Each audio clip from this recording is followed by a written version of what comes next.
నమస్కారం వార్తలకు స్వాగతం. ముందుగా ముఖ్యాంశాలు. BJP leader Etela Rajender press meet, పలు అంశాలపై వివరణ. టీడీపీ పోలిట్ బ్యూరో సభ్యులు వర్ల రామయ్య మీడియా సమావేశం, పలు అంశాలపై వివరణ. టీడీపీ పోలిట్ బ్యూరో సభ్యులు వర్ల రామయ్య మీడియా సమావేశం నిర్వహించారు. ఈ సందర్భంగా పలు అంశాలపై ఆయన మాట్లాడారు. ఫైల్ కూడా దగ్ధం చేయడానికి లేదు, డిస్ట్రాయ్ చేయడానికి లేదు, ఫైనల్ ఆర్డర్స్ తీసుకోవటానికి వీలేదని చెప్పండి. అధికార మార్పిడి తథ్యం. రాష్ట్రంలో ఓటర్స్ అందరూ, ప్రజలందరూ కూడా ఒక వర్డిక్ట్ ఇచ్చారు. జగన్మోహన్ రెడ్డి గారు అవుట్, చంద్రబాబు నాయుడు గారు ఇన్, ఇది చెప్పేశారు రాష్ట్ర ప్రజలు. ఈ నేపథ్యంలోనే ఎవరండి ఆయన వాళ్ళు అంటారండి, ఈ ఆఫీస్ క్లోజ్ చేస్తారంట. సెంట్రల్ గవర్నమెంట్ చెప్పిందంట, ఈ ఆఫీస్ క్లోజ్ చేస్తారు. అంటే ఈ రోజున ఎంత తొందరపడుతున్నారు. ఎలా క్లోజ్ చేస్తారు? క్లోజ్ చేయడానికి ముందే, సెంట్రల్ గవర్నమెంట్ నుంచి ఆర్డర్ రాకముందే చీఫ్ సెక్రటరీ గారు ఎట్లా నోట్ ఫైల్ ఇస్తారు, ఇదంతా తీస్తాం బయటికి, ఇదంతా బయటకు వస్తుంది. అందుకే అధికార గణానికి తెలియజేస్తున్నా, ఎప్పటి వరకు చాలా తప్పులు చేశారు. తప్పులు చేయని అధికారులు చాలా అరుదుగా ఉన్నారు. That also we know. ఫర్దర్గా తప్పులు చేయొద్దని చెప్పి కూడా మేము విజ్ఞప్తి చేస్తున్నాం. ఏ ఫైల్ కూడా డిస్ట్రాయ్ చేయడానికి లేదు, ఏ ఫైల్ కూడా మీరు క్లోజ్ చేయడానికి లేదు. ఇప్పుడు ఇది చాలా క్రూషియల్ టైం. ఇది మీరు ఏదన్నా నిర్ణయం తీసుకున్నారంటే మీరు తప్పు చేసినట్టు లెక్క. వెయిట్, కొత్త గవర్నమెంట్ వచ్చేంత వరకు కూడా దయచేసి వెయిట్ చేయండి అని చెప్పి కూడా మేము తెలియచేస్తున్నాం. ఈ ఫైల్స్, మాన్యువల్ ఫైల్స్, ఏ ఫైల్ కూడా క్లోజ్ చేయడానికి వీల్లేదని చెప్పి కూడా తెలియజేస్తున్నా. పోలీస్ అధికారులు చాలా కంగారు పడిపోతున్నారు. ఒక పక్క బందోబస్తు చేస్తూనే, ఒక పక్క శాంతి భద్రతలు కాపాడుతూ ఉన్న మిషన్లో నాటకం ఆడుతూనే చాలామంది అధికారులు పోలీస్ స్టేషన్లో ఎఫ్ఐఆర్లు తగలబెడుతున్నారు. పోలీస్ స్టేషన్లో కేసు ఫైల్స్ అన్ని కూడా డిస్ట్రాయ్ చేస్తూ ఉన్నారు. చేయొద్దని చెప్పి కూడా తెలియజేస్తున్నాం. రాష్ట్ర డీజీపీకి మేము విజ్ఞప్తి చేస్తున్నాం. Ask all the police stations, all police officers not to destroy any file. ఏమి చేద్దాం, వచ్చిన తర్వాత అన్నీ సమీక్ష చేయిస్తాం. తెలిసి తప్పు చేసిన వాళ్ళు తప్పకుండా శిక్ష అనుభవించవలసిందే. తెలిసి తప్పు చేసిన వాళ్ళు, నేను చాలా జాగ్రత్తగా మాట్లాడేటప్పుడు తెలిసి తప్పు చేసిన వాళ్ళు, కావాలని తప్పు చేసిన వాళ్ళు, అధికార పార్టీకి లాలూచిపడి తప్పు చేసిన వాళ్ళు, అధికార పార్టీ మోచేతి నీళ్లు తాగి తప్పు చేసిన వాళ్ళు కూడా శిక్ష అనుభవించవలసిందే. కనుక director general of police or additional DG administration మీ అందరికి కూడా విజ్ఞప్తి చేస్తున్నాం. Ask all the police officers not to destroy any file without a valid direction. దయచేసి చెప్పండి అని చెప్పండి. మిగతా అధికారులందరూ కూడా నేను తెలియజేస్తూ ఉన్నా. చాలామంది టెయింటెడ్ ఆఫీసర్స్ ఉన్నారు, మచ్చలు పడ్డ ఆఫీసర్స్. వాళ్ళందరూ కూడా విజ్ఞప్తి చేస్తున్నా, మీరు ఏ ఫైల్స్ కూడా మీరు సరిదిద్దటానికి వీల్లేదు. ఇప్పుడు తప్పులు దిద్దుకోవటానికి వీల్లేదు. మీరు తప్పు చేసి దాన్ని కప్పిపుచ్చుకోవటానికి ప్రయత్నాలు చేయొద్దని చెప్పి కూడా నేను తెలియజేస్తున్నా. It is a serious issue. ఎందుకంటే పక్కన తెలంగాణలో చూసాం కదా, దాని మీద పెద్ద ఎంక్వైరీ, జ్యుడిషియల్ ఎంక్వైరీ ఆర్డర్ చేయాల్సి వచ్చింది. వాళ్ళు టెలిఫోన్ ట్యాపింగ్ చూసాం కదా, ఆర్డర్ చేయాల్సి వచ్చింది. మరి అధికారులు ఈ 5 సంవత్సరాలుగా వాళ్ళు వెలగబెట్టిందంతా, వాళ్ళు చేసిన తతంగం అంతా బయటకు రావాలి కదా. అందుకని అధికారులు, నేను కింద స్థాయి అధికారులకు కూడా తెలియజేస్తున్నా, పై అధికారులు ఏమన్నా తప్పు చేయమంటే చేయకండి. మీరు కానిస్టేబుల్స్ ఉంటారు, హెడ్ కానిస్టేబుల్స్ ఉంటారు, ఎస్ఐస్ ఉంటారు, లేకుంటే సెక్రటేరియట్లో కింద సెక్షన్ ఆఫీసర్స్ ఉంటారు, ఇంకా క్లర్క్స్ ఉంటారు. వాళ్ళందరూ కూడా తెలియజేస్తున్నా, మీ అధికారులు ఎవరన్నా తప్పు చేయమంటే చేయకండి. మీ మెడకు కూడా చుట్టుకుంటుంది అది. పక్కన తెలంగాణ రాష్ట్రం చూస్తున్నారు, judicial enquiry is going on. వాటన్నిటి మీద, ఫైల్స్ మాయం మీద. అందుకని మన రాష్ట్రంలో ఒక్క ఫైల్ కూడా మాయం అవటానికి లేదు. ఆల్ ప్రిన్సిపల్ సెక్రటరీస్, సెక్రటేరియట్లో ఉన్న, రాష్ట్రంలో ఉన్న ప్రిన్సిపల్ సెక్రటరీస్ అందరికి కూడా నేను విజ్ఞప్తి చేస్తున్నా, you direct your people not to destroy any file అని కూడా నేను విజ్ఞప్తి చేస్తున్నాను. తర్వాత మన విషయానికి వచ్చినట్లయితే, శాంతి భద్రతలు కాపాడటంలో ఘోరంగా విఫలమైంది రాష్ట్రం. జగన్మోహన్ రెడ్డి గారికి అర్థమైంది తాను కాంగ్రెస్ నేతలు మీడియా సమావేశం నిర్వహించారు. ఈ సందర్భంగా పలు అంశాలపై వారు మాట్లాడారు. అతి త్వరలో ముఖ్యమంత్రి గారు ఈ విషయాలు ప్రకటిస్తారు.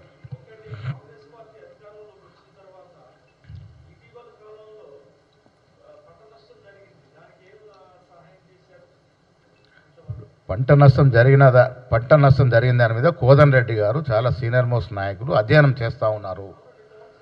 డెఫినెట్గా ప్రకటిస్తారు. ఏది ఉన్నా కొద్ది వెనక ముందు కానీ వస్తుంది. ఖజానా పరిస్థితి అంటే ఒక్కసారి మీరు మాకన్నా ఎక్కువ నిష్ణార్థులు అధ్యయనం చేయండి. ఇవాళ రాష్ట్ర ఖజానా పరిస్థితి, రాష్ట్ర ఆర్థిక పరిస్థితి ఏమిటి, ఎలాంటి పరిస్థితులు మనకు రాష్ట్రాన్ని ప్రభుత్వాన్ని అప్పచెప్పినారు.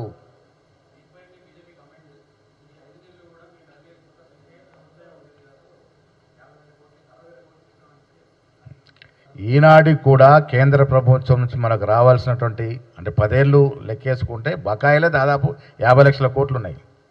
అంతేనా శ్రీపాల్ గారు? ఇఫ్ ఐఎమ్ నాట్ రాంగ్, దాదాపు 50 లక్షల కోట్లు, ఇంకా 50 లక్షల కోట్ల మేరకు కేంద్రం నుంచి రావాల్సిన సాయం ఆగిపోయి ఉన్నది. మరి మూకుమ్మడిగా ప్రభుత్వం చేసుకొని వాళ్ళిద్దరు లోపాయిక ఒప్పందం నేను అడగలేదు, ఆయన ఇవ్వలేదు. ప్రజల ముందుకు వచ్చి మాత్రం మీరు కొట్టినట్టు చేయండి, మేము ఏడిచినట్టు చేసినామని చేశారు. మాటికి మేము బీజేపీతో సంబంధం లేదంటున్నారు. సిగ్గు ఉన్న నాయకులు ఎవరైనా మాట్లాడితే ఇవాళ నల్ల చట్టాలు తీసుకొస్తే కేంద్రంలో ఈ కేసీఆర్ ప్రభుత్వం సాయం చేయలేదా? నల్ల చట్టాలు తీసుకొచ్చి 2 రోజులు ధర్నాలు చేశారు మంత్రులు, నాయకులంతా. అరే మేము ఆశ్చర్యపోయాం, మాకన్నా పెద్ద ఎత్తున ధర్నాలు చేస్తున్నారు ఏంటని. 3వ రోజు తోక ముడుచుకొని బిల్లుకు మద్దతు తెలిపారు. వీరు ఇవాళ రైతుల గురించి మాట్లాడుతూ ఉన్నారు. ఏమీ రాలేదు. ఇంకా కూడా ఈ రాష్ట్రానికి రావాల్సిన వాటా చాలా ఉంది. వివిధ రకాలుగా వివిధ కోర్టులో వివిధ డిపార్ట్మెంట్ రావాల్సిన బకాయిలు చాలా ఉన్నాయి కేంద్రంలో. రేవంత్ రెడ్డి గారు మొదలే చెప్పారు, మాకు ఎన్నికలు వచ్చినప్పుడే రాజకీయాలు, కేంద్రంలో ఏ ప్రభుత్వం ఉన్నా మాకు రావాల్సిన వాటా విషయంలో బరాబర్ కొట్లాడతాం, సఖ్యతతో ఉంటాం, తెచ్చుకుంటామన్న మాట చెప్పినాడు.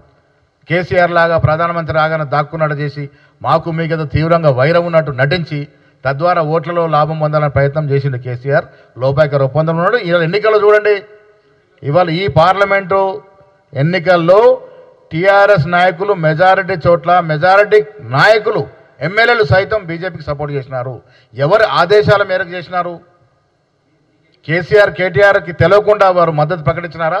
కింది స్థాయిలో మాకు 12కు తగ్గకుండా సీట్లు వస్తాయని మేము ఆశిస్తూ ఉన్నాం. ప్రజల యొక్క నాడి అట్లా కనబడతా ఉంది.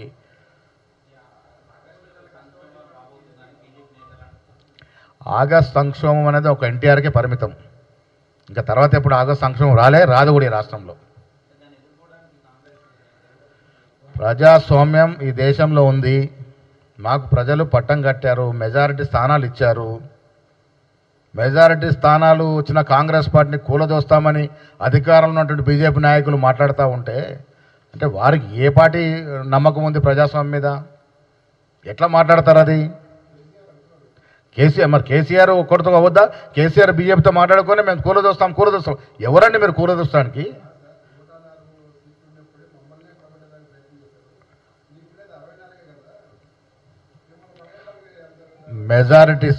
మెజారిటీ సీట్లు మాకున్నాయి.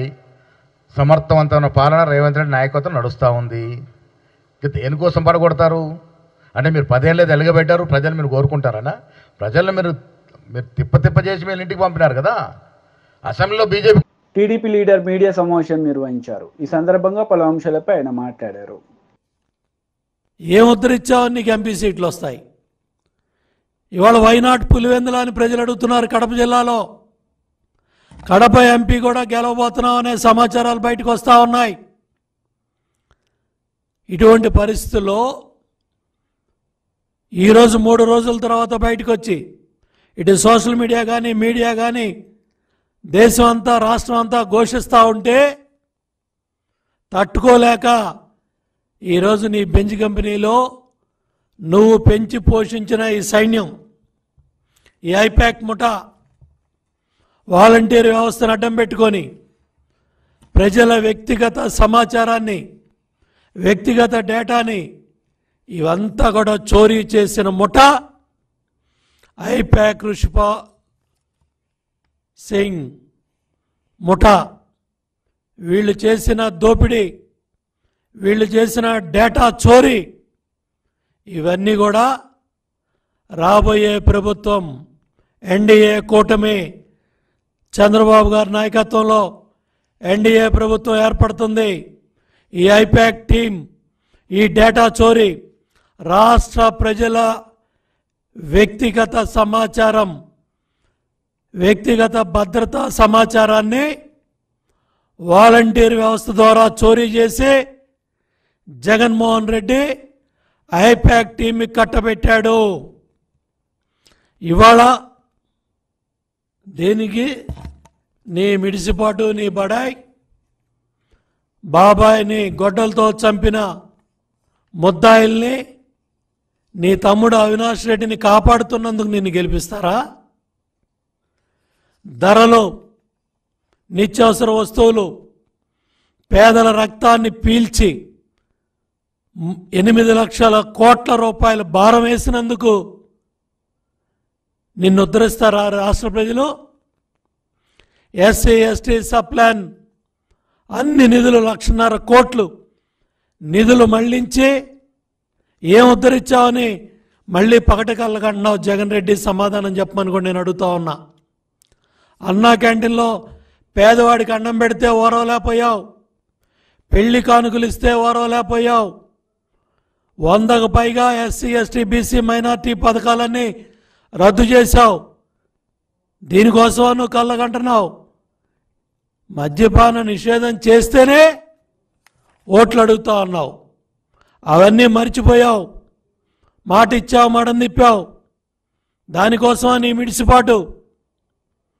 నాసిరకం మద్యం, విషపూరిత మద్యం 35,000 మంది సామాన్య పేద మధ్యతరగతి కుటుంబాలు మంగళసూత్రాలు తెంచినందుక మీ మిడిసిపాటు? కరెంట్ ఛార్జీలు 3 పెంచినందుక మీ మిడిసిపాటు? బస్ ఛార్జీలు పెంచినందుక మీ మిడిసిపాటు? ఇసుక ధరలో అడ్డగోలుగా 4 రెట్లు పెంచి 40 లక్షల మంది భవన నిర్మాణ కార్మికులు పొట్టగొట్టినందుక మీరు గెలుస్తానని ఎగిరెగిరి పడతా ఉన్నారు? 30,000 మంది మహిళలు అదృశ్యమయ్యారని కేంద్ర సంస్థల పార్లమెంట్లో చెప్తే సమాధానం చెప్పే ధైర్యం మీ ప్రభుత్వం దగ్గర లేదు. జాబ్లెస్ క్యాలెండర్ ఇచ్చినందుకు నిరుద్యోగ యువత కసిగా ఇవాళ ఎంత పెద్ద ఎత్తున బూతుల దగ్గరికి వచ్చి యువత పెద్ద ఎత్తున చైతన్యంతో ఓటేస్తే తట్టుకోలేక 72 గంటల తర్వాత బయట వచ్చి నేను 20 ఎంపీలు గెలుస్తా, 22 మంది ఎంపీలు గెలుస్తానని జప్పాలు డప్పాలు కొట్టుకుంటున్నావా జగన్ రెడ్డి? రివర్స్ పిఆర్సీ ఇచ్చినందుక నీకు ఓటేస్తారు. 4 లక్షల మంది ఉద్యోగ సోదర సోదరీమణులంతా కూడా మండు టెండర్లో 90% పైగా 4 రోజులు నిలబడి మీరు ఎన్ని ఇబ్బందులు పెట్టినా కసిగా ఓట్లేసిన ఉద్యోగస్తుల కుటుంబాలు కనపట్టలేదా జగన్ రెడ్డి అని కూడా నేను అడుగుతా ఉన్నా. పోలవరాన్ని నట్టేటా ముంచేశావు, గోదావరిలో నదుల అనుసంధానాన్ని గాలికి వదిలేశావు, ప్రాజెక్టులన్నీ నట్టేటా ముంచేశావు, రాయలసీమ ప్రాజెక్టుని గాలికి వదిలేశావు, రాయలసీమ ద్రోహిగా చరిత్రలో ఉంటావు. ఇందుకోసం బీజేపీ లీడర్ మీడియా సమావేశం నిర్వహించారు. ఈ సందర్భంగా పలు అంశాలపై ఆయన మాట్లాడారు. స్పష్టత లేనటువంటి ఒక వ్యక్తి ఈ ముఖ్యమంత్రి రేవంత్ రెడ్డి అని చెప్పని నేను పేర్కొంటా ఉన్నా. రుణమాఫీ అని పదే మాట్లాడుతూ రైతులని శాశ్వతంగా రుణగ్రస్తులుగా చేస్తున్నటువంటి వ్యక్తులు ఈ రేవంత్ రెడ్డి ప్రప్రథముడు అని చెప్పని నేను ఈ సందర్భంగా పేర్కొంటా ఉన్నా. ఇక పోతే పరపతి రుణాలు, సహకార సంఘంలో సాగవలసినటువంటి ఒక పరపతి రుణాలు అది దిక్కే లేకుండా పోయింది. సహకార రంగాన్ని పూర్తిగా నిర్వీర్యం చేసింది. అసలు వ్యవసాయాన్ని సంక్షోభంలోకి నెట్టేసేటువంటి విధంగా ఈ ప్రభుత్వం వ్యవహారం తీరు ఆ దిశలో పడతా ఉందని చెప్పని నేను పేర్కొంటా ఉన్నా. ఇంకొక వైపున సబ్సిడీ విత్తనాలు ఉచిత పంపిణీ గాలికి వదిలేశారు. సబ్సిడీ పైన ఏర్పాటు కావాల్సినటువంటి డ్రిప్పు స్ప్రింక్లర్ నీటి మీద రాతల్లాగా మిగిలిపోయినాయి. రైతు బంధు జాప్యం మనం చూస్తూనే ఉన్నాం. అదనం ఇస్తారో ఈరో తెలియనటువంటి ఒక పరిస్థితి.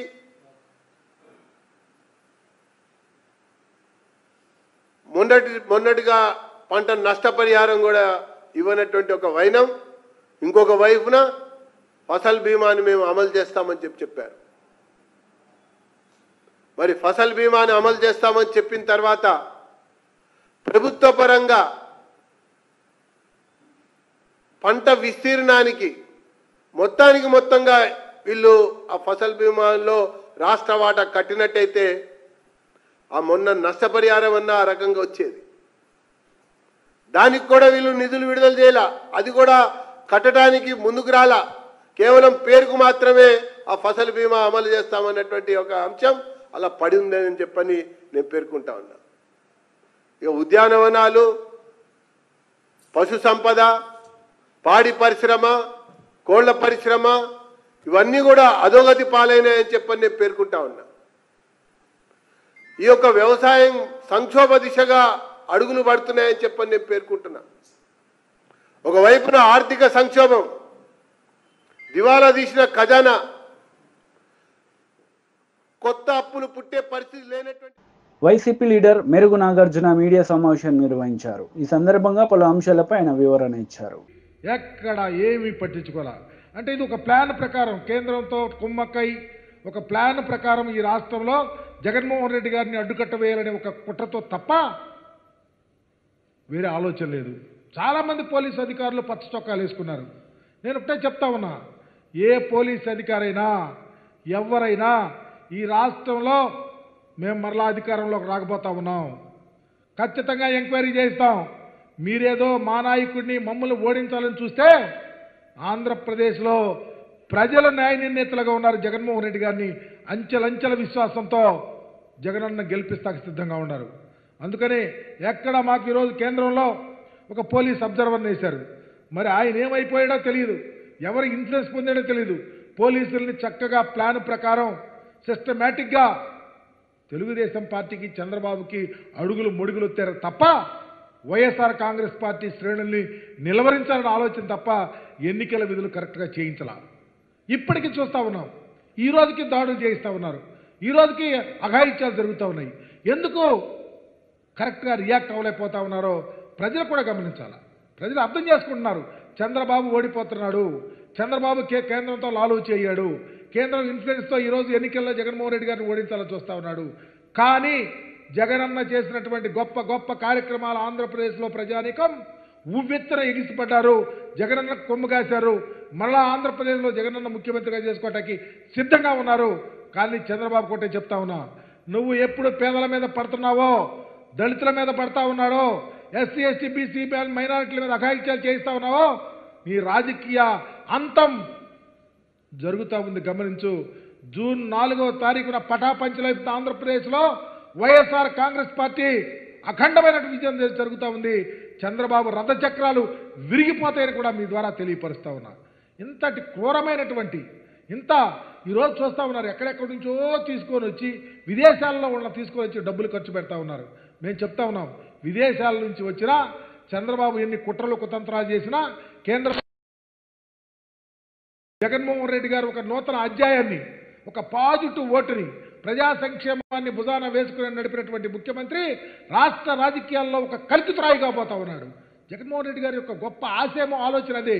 పేద ప్రజల యొక్క స్థితిగతులు మెరుగుపడాలా, రాష్ట్రం బాగుండాలా, భావితరాలు బాగుండాలా, భవిష్యత్తు ఈ రాష్ట్రంలో ఉన్న పేదరికంతో పాటు చదువులమ్మ తల్లి ఆంధ్రప్రదేశ్లో వాలలాడాలని గొప్ప ఆలోచనతో పరిపాలన చేస్తే అవే ఈరోజు మాకు శిరోధార్యమైంది, అవే మాకు ఈరోజు పట్టం కట్టపోతా ఉన్నాయి.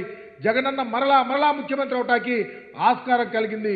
చంద్రబాబు లాగా కుట్రలు కుతంత్రాలు దోపిడీలు అఘాయిత్యాలకు ఆలోచనలు ఉంటే అతని పరిస్థితి అఘాయిత్యమే, అతను అఘాతానికి వెళ్ళిపోతా ఉన్నాడని తెలియపరుస్తూ ఈ రాష్ట్రంలో జగనన్నకు ఓటేసిన ప్రజానీకానికి 2 చేతులు జోడించి నమస్కరిస్తూ రామరాజ్యం మరలా కొనసాగబోతా ఉంది. సుభిక్షమైన పరిపాలన ఆంధ్ర రాష్ట్రంలో మరలా రాబోతా ఉంది. ప్రజలు, ప్రాంతాలు, రాష్ట్రం సస్యశ్యామలం కాబోతా ఉంది. జగనన్న మరలా ఈ ఆంధ్ర రాష్ట్రంలో ఊవెత్తున ఎగిసిపడుతూ మరలా ప్రభుత్వాన్ని ఏర్పాటు చేయబోతా ఉన్నాడని చాలా గర్వంగా తెలియపరుస్తూ ఈ కుట్రలు, కుతంత్రాలు, దాగుడు మూతలకి చెల్లుచీటీ కాబోతామని మీ ద్వారా తెలియపరుస్తా ఉన్నా.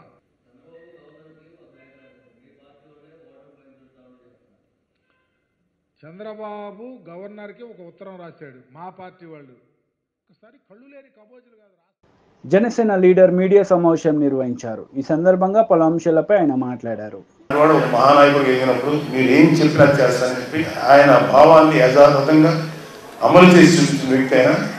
తర్వాత ఆయన కూడా గత 2-3 నెలల నుంచి ఫ్యామిలీని వదిలేశారు.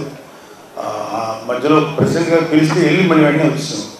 సో ఆయన మనస వాచాకారంగా పనిచేసిన వ్యక్తి. నా స్నేహితుడుగా కాదు, జనసేన నాయకుడిగా ఎంత కష్టపడ్డాడు నాకు తెలుసు ఇవాళ. సో నా స్నేహితుడు కాదు కానీ నిజంగా అంత కష్టపడి ప్రతి చోటుకి వెళ్ళాడు, ప్రతి వాళ్ళని కలిశారు. ప్రతి వాళ్ళు ఆవేశంలో ఆయన ఎన్నో మాటలు అన్నారు, కానీ ఆవేశాన్ని అర్థం చేసుకున్నాం తప్ప తప్పుగా అనుకోలేదు. ఎందుకంటే అడిగిన వాళ్ళందరూ మంచి ఉద్దేశిస్తున్నారు కానీ వాళ్ళు ఆవేశంతో మాట్లాడారు. సో అవన్నీ మనస్ఫూర్తిగా తీసుకొని చాలా చక్కగా తృప్తిగా ఉన్నారు ఆయన. ఇవాళ ఆయన మీ అందరికీ మనస్ఫూర్తిగా సేవ చేసినందుకు మీరు ఆయన ఒకసారి ఇంకా మా మర్రెడ్డి శ్రీనివాసరావు గారు ప్రజారాజ్యం మాతో ఉన్నారు, తర్వాత జనసేనలోకి వచ్చారు. ఆయనకి అసలు ఒక్కరోజు కూడా అనపర్తి నియోజకవర్గానికి ఇన్ఛార్జ్, ఏ రోజు కూడా నవగారు నాకు ఒక ఎమ్మెల్యే నిలబడాలి, అయితే ఒక చోటకి వెళ్ళి జిల్లా పరిషత్ చైర్మన్ నిలబడాలి, ఏది అడగల. కేవలం మా కుటుంబం అంటే అవ్యాజమైన ప్రేమ. కళ్యాణ్ బాబు గారి యొక్క ఆలోచనలు, కళ్యాణ్ బాబు గారి యొక్క పార్టీ విధి విధానాలకి చాలా ఇన్స్పైర్ అయ్యి ఎప్పుడు బయటికి రాలా, ఎప్పుడు వెనకాల నుంచి పనిచేసేది, వెనకంటే అందరినీ మోటివేట్ చేసుకుంటూ వచ్చిన వ్యక్తి. ఎటువంటి స్వార్థం లేకుండా పనిచేశారు. ఈ రోజు కూడా ఏ స్వార్థంతో పనిచేయట్లేదు, హ్యాపీగా పనిచేసాం. మన వాళ్ళందరినీ చక్కగా కూడగొట్టుకున్నాం, చక్కగా వాళ్ళందరి సహకారం తీసుకొని పని చేయించాం అని మాట్లాడిన వ్యక్తి. అన్ని విధాలుగా ఇంకా ఆయన చేసిన పని ఎట్లా ఉంటుందంటే, ఒక 10 తలలు ఉంటే ఎట్లా ఉంటుందో ఒక మనిషికి అంత పనులు, అంత మల్టీ టాస్కింగ్ పనులు ఎన్నో కష్టపడి చేశారు. ఆయనకు ఒక టైంలో చూసి అంతే భయం వేసి, కోపం కూడా అసలు కోపం దానికి రాదు. అలాంటి వ్యక్తికి కూడా కొంచెం కోపం వచ్చింది. అంటే ఎంత కష్టపడ్డాడో మీరందరూ అర్థం చేసుకోండి. మర్రెడ్డి గారు ఇక్కడ ద్వారపూడిలో ఉంటారు, ఎప్పటికీ మీకు అందుబాటులో ఉంటారు, మేము అందరూ అందుబాటులో ఉంటాం, వేరే సంగతి తర్వాత చెప్తాను. సో ఆయన కూడా మీ అలాగే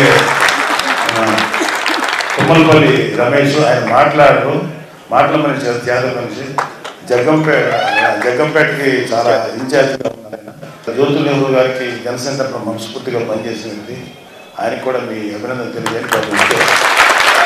జనసేనకి ప్రజారాజ్యం పార్టీ ఎప్పుడు ఉన్నారు, తర్వాత జనసేనలో చక్కగా జనసేన కార్యక్రమాలు చేస్తారు. ఇక్కడ ఉన్న మానస కానీ, తర్వాత ఇక్కడ ఉన్న పెద్దవాళ్ళందరూ.